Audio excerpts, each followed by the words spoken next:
Olá, minha gente! Segunda-feira, dia 20 de dezembro, está no ar o nosso Alba Notícias e chegou a hora de você ficar bem informado sobre tudo o que acontece aqui na Assembleia Legislativa da Bahia. Você que está em Vitória da Conquista e região assistindo ao nosso telejornal por meio da nossa parceira TV UESB, seja muito bem-vindo também, viu?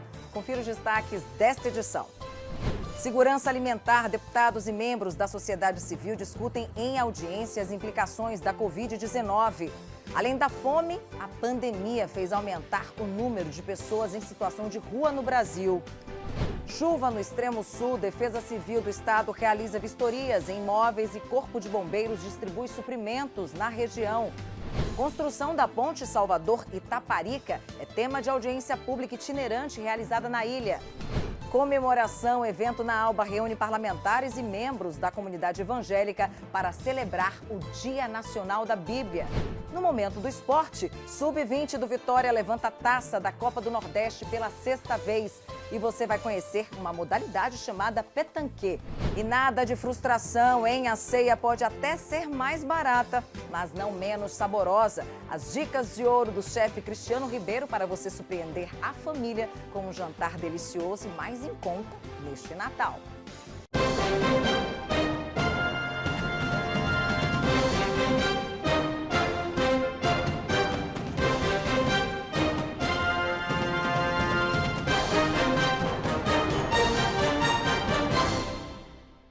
Na manhã desta segunda-feira, deputados, órgãos e membros da sociedade civil discutiram as implicações da pandemia da Covid-19 para a segurança alimentar e nutricional aqui na Bahia. O evento foi realizado de forma híbrida e fez parte da Comissão Especial para Avaliação dos Impactos da Covid-19. Veja mais na matéria de Leonardo Costa. A audiência pública organizada pelo deputado Ângelo Almeida teve o objetivo de debater sobre a fome, que se tornou ainda mais crítica no Brasil com a pandemia do coronavírus. É nítido de que as dificuldades de logística, também agregado a isso, aumento de desemprego, né? A crise econômica, a inflação passando de 2 dígitos, o nosso cotidiano foi mudado e as pessoas estão passando fome. Isso gera desnutrição, gera justamente isso, que é a insegurança alimentar. Numa pesquisa realizada pela Central Nacional de Favelas, 68% das pessoas entrevistadas disseram que num período de 2 semanas faltou dinheiro para comprar comida em pelo menos um dia. Ações sociais com entrega de cestas básicas e itens de higiene foram realizadas por diversas instituições para ajudar a minimizar os impactos na vida da população. A gente tem um impacto aqui de mais de 200 mil famílias, né, durante esse período, né, que a Covid chegou, né, causando muitos impactos, né, e sobretudo para as mães solo, né, que é um público prioritário que a CUFA acolhe, né, que são as mulheres que realmente, né, estão passando por muitas dificuldades, né, e a gente está aqui dando as mãos, né, para poder superar esse momento muito ruim que estamos vivendo. Rose Pondé, superintendente de Inclusão e Segurança Alimentar da Bahia, lembrou que para combater a insegurança alimentar no estado, os restaurantes populares mantiveram as portas abertas durante a pandemia. O número de pessoas que buscam essas ações aumentou muito a partir de 2020, com todo esse agravamento que já foi dito, em especial pela perda de renda. Quando se tira renda, o primeiro impacto que se identifica é a ausência de uma refeição ao menos. Pois é, e além de aumentar a fome em nosso país, a pandemia da Covid-19 fez crescer também o número de pessoas que vivem em situação de rua no Brasil. Mesmo com o esforço de órgãos públicos, gestores e voluntários, o momento é extremamente delicado e muita gente depende da ajuda dos programas do governo e também do município. A repórter Samile Fonseca traz agora um panorama dessa realidade aqui na capital baiana. A crise, que se acentuou ainda mais durante a pandemia da Covid-19, tem levado mais pessoas para as ruas, como atesta a dona Eunice, de 62 anos. Com os filhos já criados, ela mora sozinha e se esforça como pode para pagar um aluguel e nem sempre dá. Antes da pandemia, eu trabalhava e ainda tirava um dinheirinho para pagar o aluguel, né? E agora nem o dinheiro para pagar o aluguel eu não tenho. Aí ela fica só me pedindo na casa, porque eu me inscrevi na Casa Minha Vida até hoje que não saiu essa casa, minha filha. Um levantamento nacional feito pelo IPEA em março do ano passado destacou que 222 mil brasileiros vivem em situação de rua. Em junho do mesmo ano, já era esperado uma tendência desse crescimento. Na Bahia, o programa Corra Pro Abraço existe para auxiliar pessoas em situação de rua e conta com a atuação de diversos profissionais. A gente também realiza cursos profissionalizantes, né, processos formativos em economia solidária, que tem esse objetivo mesmo de promover a inclusão social, né, e laborativa mesmo, assim, né, das pessoas que fazem uso de substâncias e que estão nesses contextos de vulnerabilidade. Entre os novos integrantes da população em situação de rua estão ex-trabalhadores formais, mas em sua maioria informais, que de alguma maneira conseguiam tirar uma renda mínima para sobreviver, mas agora não conseguem mais. Seu Edson, de 48 anos, também viveu nas ruas, mas atualmente está na unidade de acolhimento institucional de Pirajá, mantida pela Secretaria Municipal de Promoção Social e Combate à Pobreza. Eu sei que depois dessa pandemia aí, eu trabalhava no comércio, depois dessa pandemia aí eu pagava aluguel, então ficou fraco de pagar aluguel, entendeu? Aí a abordagem apareceu lá no comércio lá e me deu uma oportunidade de vir para cá. Salvador possui 17 unidades de acolhimento institucional, que são voltadas a adultos e famílias em situação de rua ou desabrigados por abandono ou até mesmo ausência de residência. Os espaços também acolhem pessoas em trânsito e sem condições de autossustento. Além de acolher, as equipes da Sempre desenvolvem ações voltadas a cuidados pessoais, diagnósticos, entre outras, com o objetivo de reinserir essas pessoas na sociedade. Ofertamos o café da manhã, o lanche, disponibilizamos o acesso para a higienização, acompanhamento com a equipe multidisciplinar, que vai fazer toda a triagem para verificar qual a real necessidade deste nosso usuário, desse assistido. Os ambientes das unidades foram criados para que as pessoas acolhidas se sintam realmente em um lar. Seu Francisco, por exemplo, encontrou no local abrigo e amor. Aos 61 anos, com 2 filhos e um neto, foi vender picolé, depois de perder o emprego, mas a pandemia fez com que ele interrompesse a atividade. Viveu em situação de rua e, desde o dia 8 de novembro de 2020, permanece aqui, sob os cuidados da prefeitura.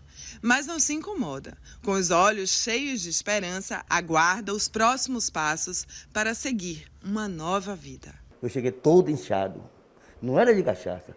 Infelizmente, eu tenho problema cardíaco, certo? E a circulação não estava trabalhando. O sangue não estava trabalhando. E eu inchava as pernas, os braços, o rosto, as costas, a barriga, tudo eu cheguei inchado.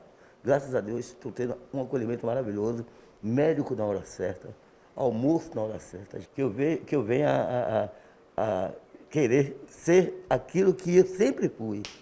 Não deixar aquilo para trás, esquecer o passado e viver só o presente. Caminhar, né? A caminhada. O processo de construção da ponte Salvador-Itaparica foi tema de uma audiência pública itinerante realizada no Hotel Sesc da Ilha. O encontro foi promovido pelos deputados estaduais Fátima Nunes e Hilton Coelho, por meio de 2 comissões técnicas da ALBA, a especial de desenvolvimento urbano e a de promoção da igualdade. Técnicos e representantes da sociedade civil defenderam seus pontos de vista sobre o assunto e desejam um debate mais amplo sobre a obra. Confira na reportagem de Ila Saveira. Com quase 100 mil habitantes, as ilhas de Veracruz e Itaparica, terras amadas por gente importante como João Ubaldo Ribeiro, enfrentam há mais de uma década um dilema de mobilidade urbana. Atualmente, o principal meio de acesso à região é o ferry-boat.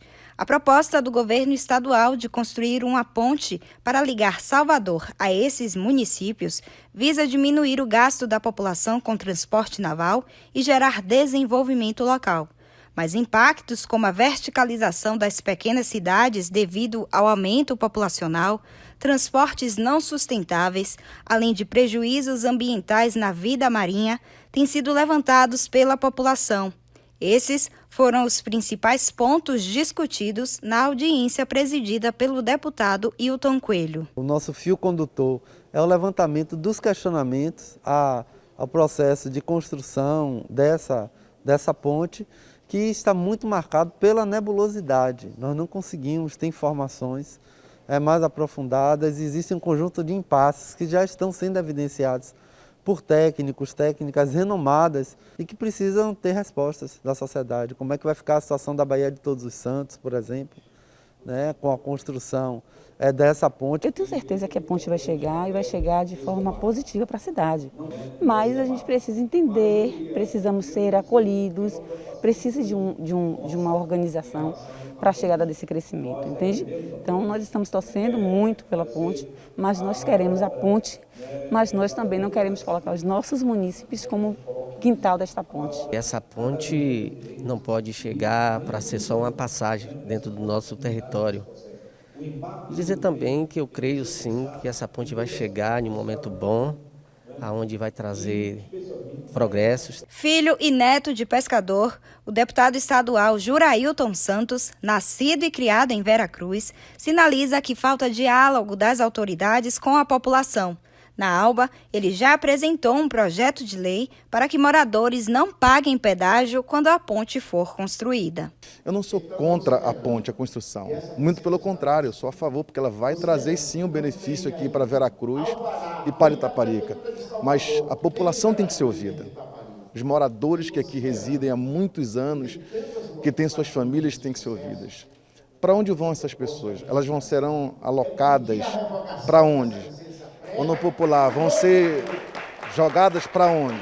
Como ele, moradores das ilhas questionam a ausência de consulta por parte dos poderes públicos. Impotência, né? A gente reivindica do governo há mais de 3 anos que tenhamos uma audiência pública oficial para poder discutirmos. Inclusive, isso é um instrumento da Lei 8.666 que precede ao processo licitatório. E a nossa pedido de audiência vem antes da licitação. E mesmo assim nós não fomos ouvidos. A forma que foi construído não respeita a Convenção Internacional, né, 169, que diz que quando se trata de comunidades tradicionais é necessário criar audiências e, em cima dessas audiências, consultas públicas.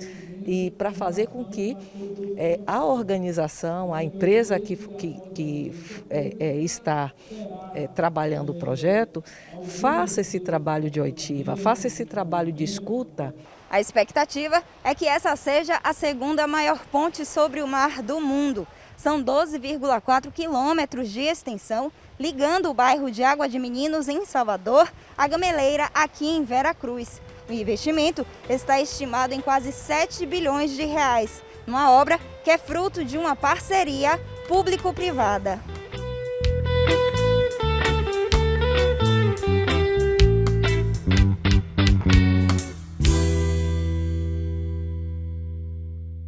Um ato comemorativo realizado no auditório Jorge Calmon, aqui na Assembleia Legislativa, marcou o Dia Nacional da Bíblia.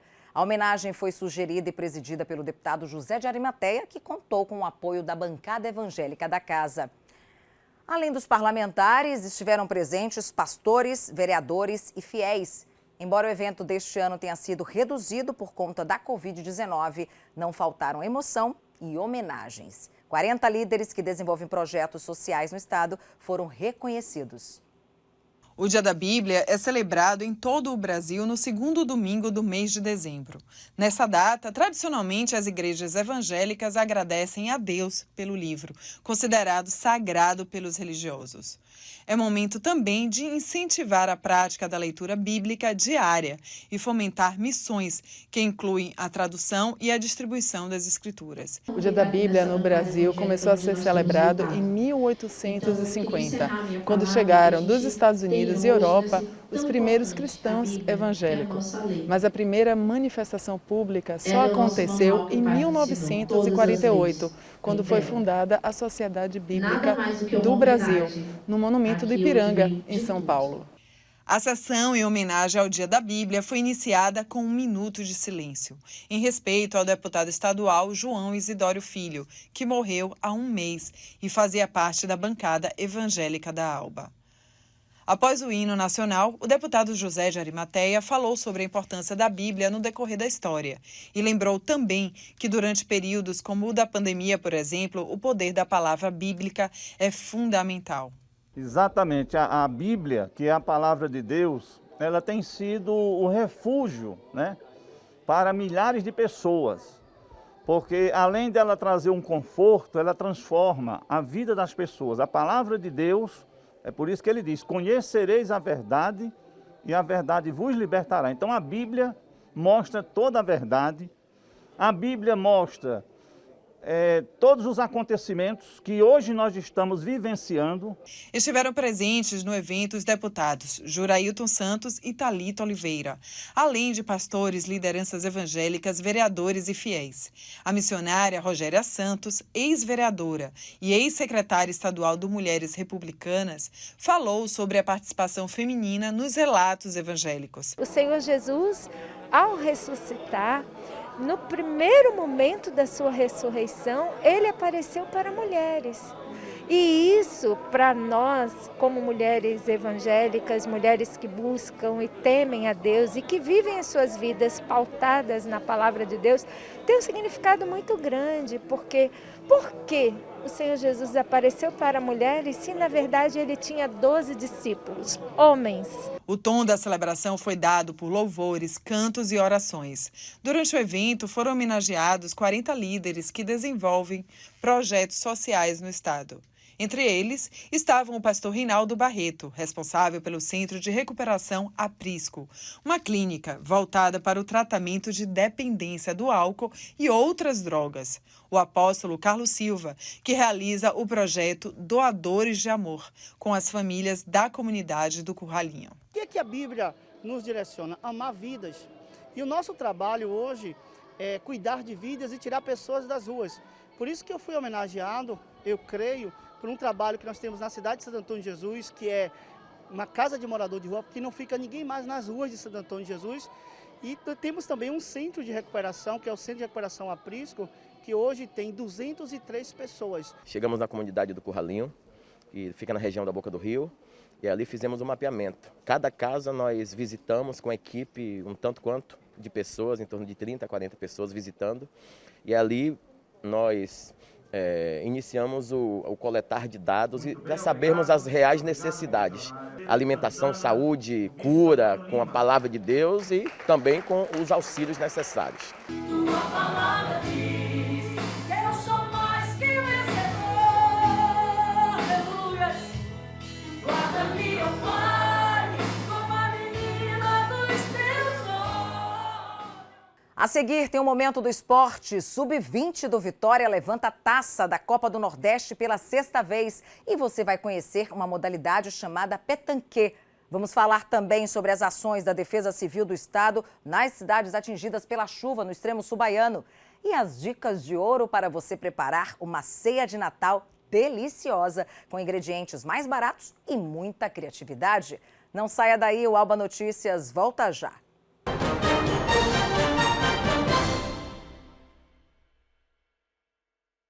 Estamos de volta com Alba Notícias e vamos direto ao nosso Momento do Esporte. Roda a vinheta.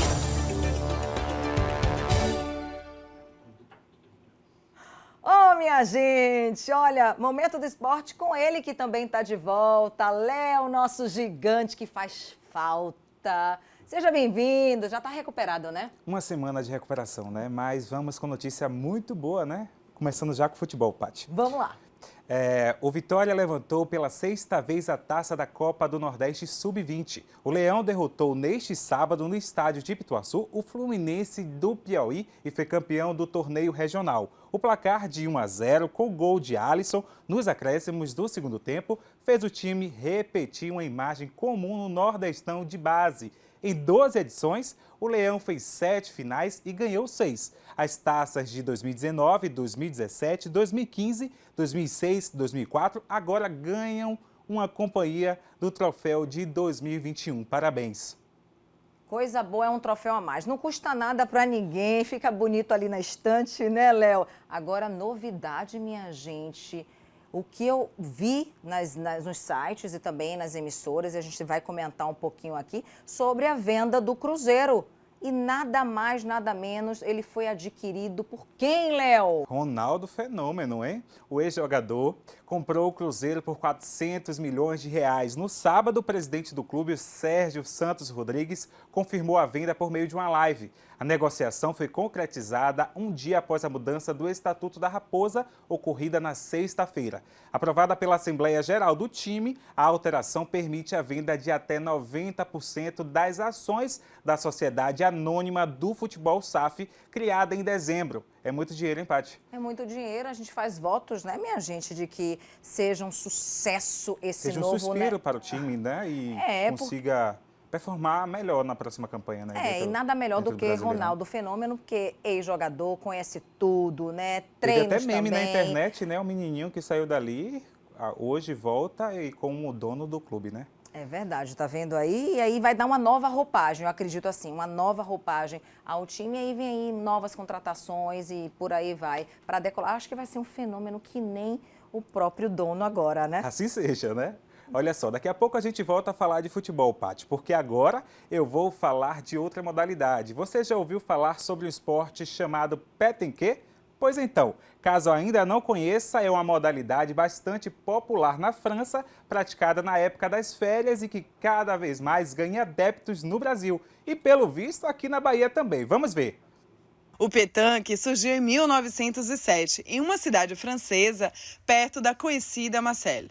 O nome surgiu da ideia do seu aficionado criador, que, impossibilitado de praticar o jogo convencional, devido a uma paralisia, encontrou uma maneira de ficar apenas atirando as bolas, sem sair do lugar, já que na regra original o esporte exige deslocamento.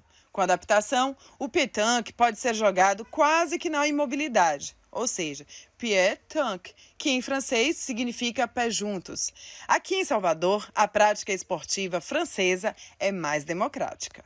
É um esporte que não tem idade, você pode começar com 3 anos, 2 anos, até 90. O pai de Felipe tem 90 e poucos anos e está jogando ainda. Na modalidade da petanque existe campeonato masculino, feminino e mixto. E também modalidade para jovem. Para praticar, qualquer terreno é válido, desde que ele seja plano, liso e de preferência de areia. Mas também pode ser de terra ou saibro, como aquele do tênis. Você sabe qual é, né? O jogo não precisa de um espaço muito grande e pode ser até no estacionamento. Tem um pouco mais de 4 anos que começamos, sim. Um pouco na boca do rio e vemos ocupando os terrenos adequado e hoje estamos aqui no Costa Verde. Médico aposentado, Valdir conheceu os franceses do grupo quando eles jogavam suas partidas de petanque na Praça Ana Lúcia Magalhães, bem antes dela ser totalmente reformada. Amante do petanque, foi responsável pela construção de um espaço no condomínio onde mora, para praticar esse tipo de esporte. Como o petanque é um esporte que ainda não tem uma massificação muito grande, fica custoso você montar uma estrutura com essa finalidade, né? Como o próprio nome diz, petanque, você está com a base, o pé fixo no chão, no sólido, num círculo, na circunferência, no caso aqui é laranja, e a gente vai, com o primeiro, né, vai atiçar a bola em torno de 6 a 10 metros.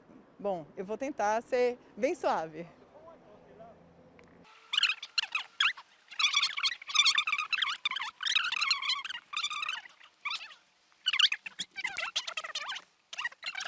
Claro.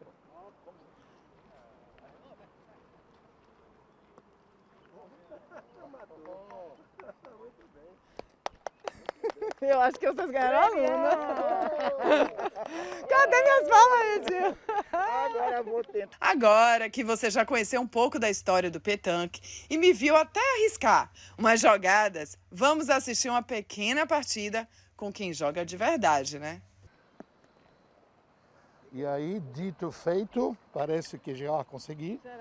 O Geraldo. O Gerard é o profissional, é o profissional. E agora o time branco só tem uma bola sobrando e eles vão tentar se aproximar para não tomar muito prejuízo. E conseguiram. Temos 25 jogadores permanentes ia ter 40, 50 jogadores no verão.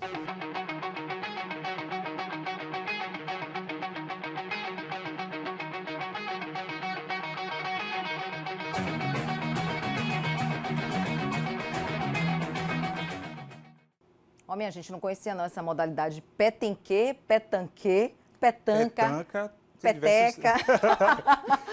Mas eu acho massa. Tudo que é novidade a gente gosta. E aqui em Salvador já tem 4 anos, viu? Essa modalidade fazendo sucesso. Então aí, não é viu? tão novo assim, é novo para mim, né? Para muita gente que também não mas... assistia, não sabia o que era, estava conhecendo agora, mas muito bacana, viu? Cada modalidade esportiva que chega aqui é sempre bem-vinda, né? Agora, Léo, especulação aí em relação a ano que vem, 2022, futebol, contratação, já tem calendário rolando aí, né, das partidas do futebol aqui na Bahia. Já tem contratações, olha só. De volta ao assunto futebol, o presidente interino do Vitória, Fábio Mota, quer aproveitar o plantão do BID para contratar pelo menos mais 2 reforços para a temporada 2022. O lateral é Ivan, que estava no Goiás. O Vitória já tem um acerto verbal com o atleta e agora falta concluir os trâmites burocráticos. Até o momento, o time já contratou os zagueiros Alisson Cassiano e Everton Páscoa, os laterais Vicente, Salomão e Alemão, o volante Pablo, os meias Jadson e Jefferson Renan e os atacantes Eric, Luíde, Roberto e Guilherme Queiroz. Olha, Vitória já tá... Já contratou, né? Já tá bem, né? Já tá... 12 dos 14 ali, né? Já tem, só faltam 2 então, Isso. né? Para definir. Mas agora, contratações, vamos falar de mais alguma coisa, assim, as contratações do Bahia, né? Porque se fala do Vitória, tem que falar do Bahia. Isso mesmo.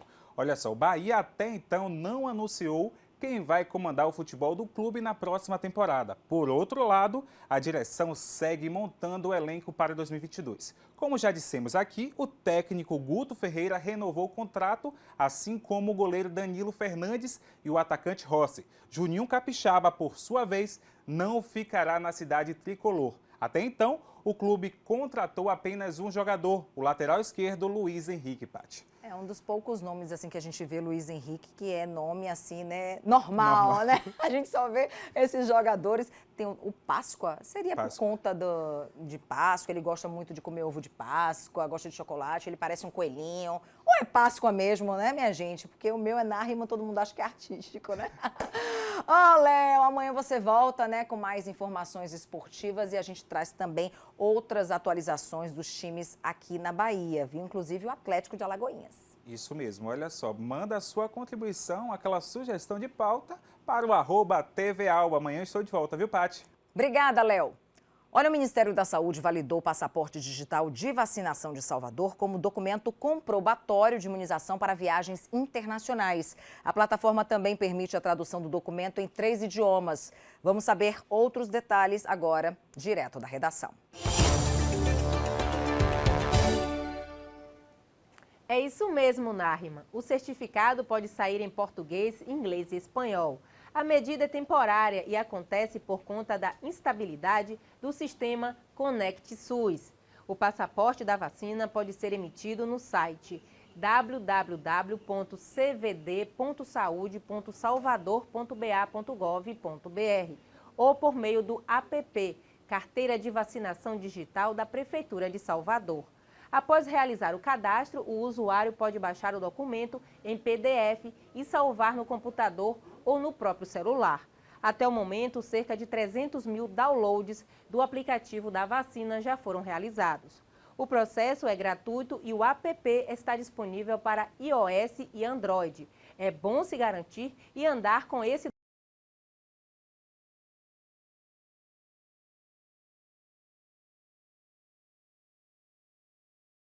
Agora a gente vai falar de chuva, a chuva que atingiu e continua ameaçando as cidades do extremo sul da Bahia. Neste fim de semana, a Defesa Civil do Estado esteve na região. Foram realizadas visitas em áreas de risco e vistorias em imóveis.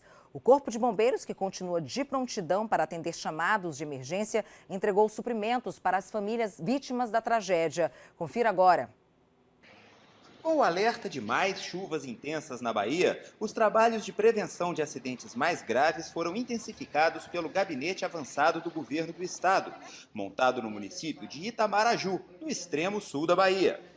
Equipes da Coordenação de Defesa Civil do Estado e do município visitaram áreas de risco inspecionando imóveis e notificando moradores para que procurem abrigo nas casas de parentes, amigos ou em locais oferecidos pelas prefeituras municipais. Já vistoriamos várias áreas, estamos notificando as pessoas que estão em locais de risco, para que essas pessoas possam sair das residências e ir para um abrigo, ou até para uma residência de uma família, para algum local seguro, sair do local que está oferecendo risco para um local seguro. Só volto depois que eles me dão, né, uma garantia de que eu possa voltar a demolir ou o que fazer, com a segurança de um profissional. Né? Suporte muito bom até o momento, não tenho o que reclamar. O Corpo de Bombeiros Militar continua pronto para atender qualquer emergência. Neste domingo, foram entregues pela corporação mais cerca de 4.100 litros de água, mais de 2.000 sacos de roupa, 450 cestas básicas, além de colchões e fardos de fraldas. 17 localidades que ficaram, né, inviável de transporte nos primeiros momentos. E aí nós entramos em contato com a central aqui, com o comandante do Corpo de Bombeiro, onde ele designou para que pudéssemos pegar aqui 140 colchões, 500 cestas básicas e 600 litros de água. Só agora que nós já estamos conseguindo voltar com essas famílias para suas residências. Então, nesse momento, toda essa alimentação, todas essas doações que nós estamos recebendo é de grande importância, sim. 3 caminhões do Saque Móvel também estão no extremo sul, onde já realizaram cerca de 650 atendimentos. Os serviços continuam sendo oferecidos nos municípios de Medeiros Neto, até o próximo dia 21, e Jucuruçu e Prado, até o próximo dia 30. Os atendimentos são gratuitos e incluem a emissão de RG, CPF, antecedentes criminais e serviços da Ouvidoria Geral do Estado. Tudo que tinha dentro de casa, né, a gente carregou, foi embora. Né? E aí até os documentos a gente perdeu. Inclusive, hoje vou estar fazendo um dos documentos que eu perdi, que é a identidade. Né? Fazendo novamente. As pessoas que também perderam toda a documentação, pode comparecer à nossa carreta, que vamos fazer uma busca para tentar confeccionar essa RG da pessoa. E a gente chegou à semana do Natal e muita gente está às voltas, né, com os preços dos ingredientes da ceia, não é verdade? A situação está tão difícil e em muitos lares não será possível colocar na mesa alguns itens bem tradicionais. O que também não significa, minha gente, que você vai deixar de preparar um jantar saboroso que leva principalmente criatividade e produtos alternativos na receita. O repórter Lucas Salles traz agora essas dicas de ouro pra gente. Vamos conferir então. Natal é tradição, mas também pode ser inovação. Como os típicos produtos natalinos ficaram mais caros nessa época, fazer algumas substituições na ceia garante uma boa economia. Neste fim de ano, a criatividade é a chave para o planejamento de uma ceia mais em conta na mesa natalina. Para o chefe Cristiano Ribeiro, é possível sim fazer uma ceia com alternativas mais baratas e não menos saborosas. E eu posso provar, viu? Viemos aqui até a cozinha do Senac trazer para vocês como substituir os itens natalinos que subiram bastante de preço esse ano. Estou aqui do meu lado, eu tenho o chefe Cristiano Ribeiro, que vai falar um pouquinho sobre essas substituições e como é que a gente pode combinar produtos tão versáteis na cozinha, não é verdade, chefe? Verdade. Aqui nós temos os produtos comuns, né, utilizados por toda a sociedade, produtos acessíveis. Como os preços do peru e do chester ficaram mais pesados para o bolso de muita gente, o chefe Cristiano substituiu ambos pelo tradicional peito de frango cobertos com bacon. Para acompanhar, um arroz natalino com frutas e também uma incrível farofa especial. Se liga no passo a passo. Para o frango, você deve temperá-lo com limão, sal, pimenta e salsinha. Em seguida, forrar a assadeira com cebola, colocar o frango por cima, cobrir com bacon e levar ao forno por 35 minutos. Para a farofa, você deve refogar os ingredientes na margarina e, quando tudo estiver douradinho, acrescentar a farinha e desligar o fogo. Para o arroz, você deve refogar as frutas e os demais ingredientes na margarina e, quando tudo estiver uniforme, refogado, acrescentar o arroz, misturar tudo com cuidado e tá pronto! E para que fique claro que não precisa gastar. Para fazer uma ceia linda dessa. Veja quão pouco material nós utilizamos, né? Uma carambola, uma ameixa fresca, 3 morangos, 1 kiwi. Então eu espero que vocês em casa realmente façam essa receita e coloquem à mesa e possam celebrar o Natal junto com a sua família.